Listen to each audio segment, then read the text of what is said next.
পাগড়ি প্রদান উপলক্ষে তাফসীর কোরআন মাহফিলে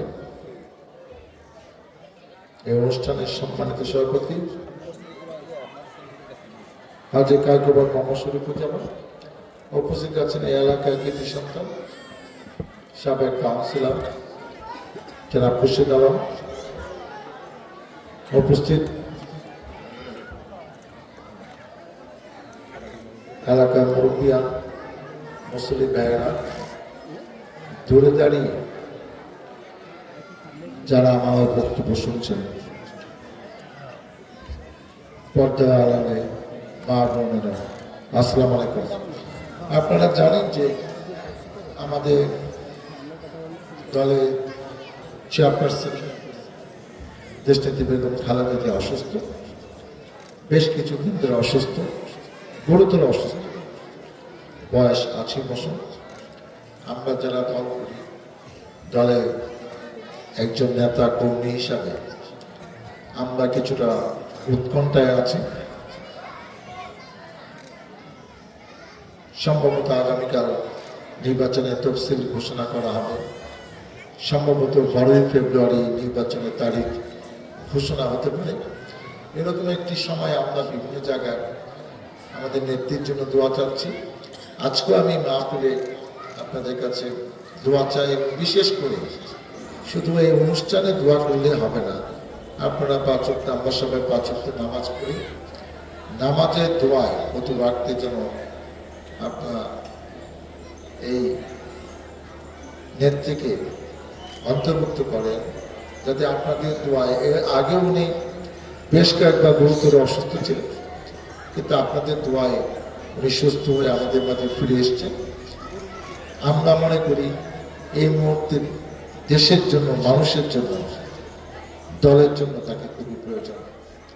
অতএব আপনারা আমার এই অনুরোধটি রাখবেন, আপনাদের নামাজের মোনাজাতের নেত্রীর জন্য দোয়া করবেন।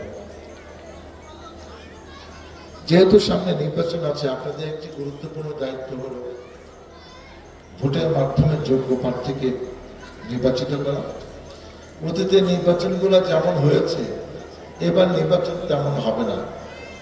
এবারে নির্বাচনের স্লোগান হলো, আমার ভোট আমি দেব, যাকে ইচ্ছে তাকে দেব। অতএব আপনারা স্বাধীনভাবে ভোট দিতে পারবেন, কোনো জোর জবরদস্তি হবে না।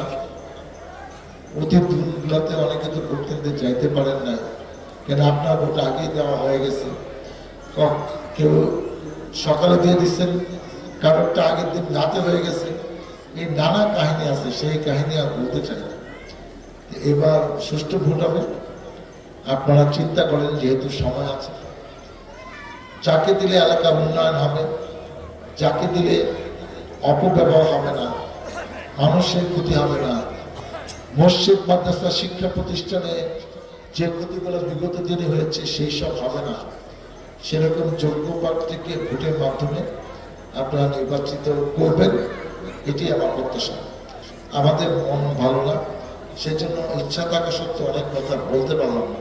যদি সুযোগ ঘটে, নির্বাচন তাদের তফসিল ঘোষণার পরে তো আরও এইসব এলাকায় আমাদের আসতে হবে, তখন অন্যান্য কথা বলবো।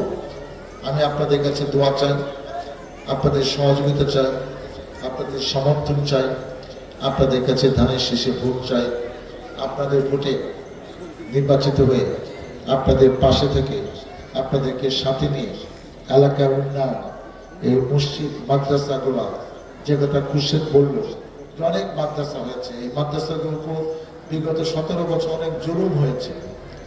দেশের 90% উপর লোক মুসলমান, সেখানে মাদ্রাসা হবে, মসজিদ হবে, ওয়াজ হবে, এটি তো কাম্য, কিন্তু সেটাও ঠিক মতো করতে দেওয়া হয় নাই, ঠিক মতো চলতে দেওয়া হয় নাই।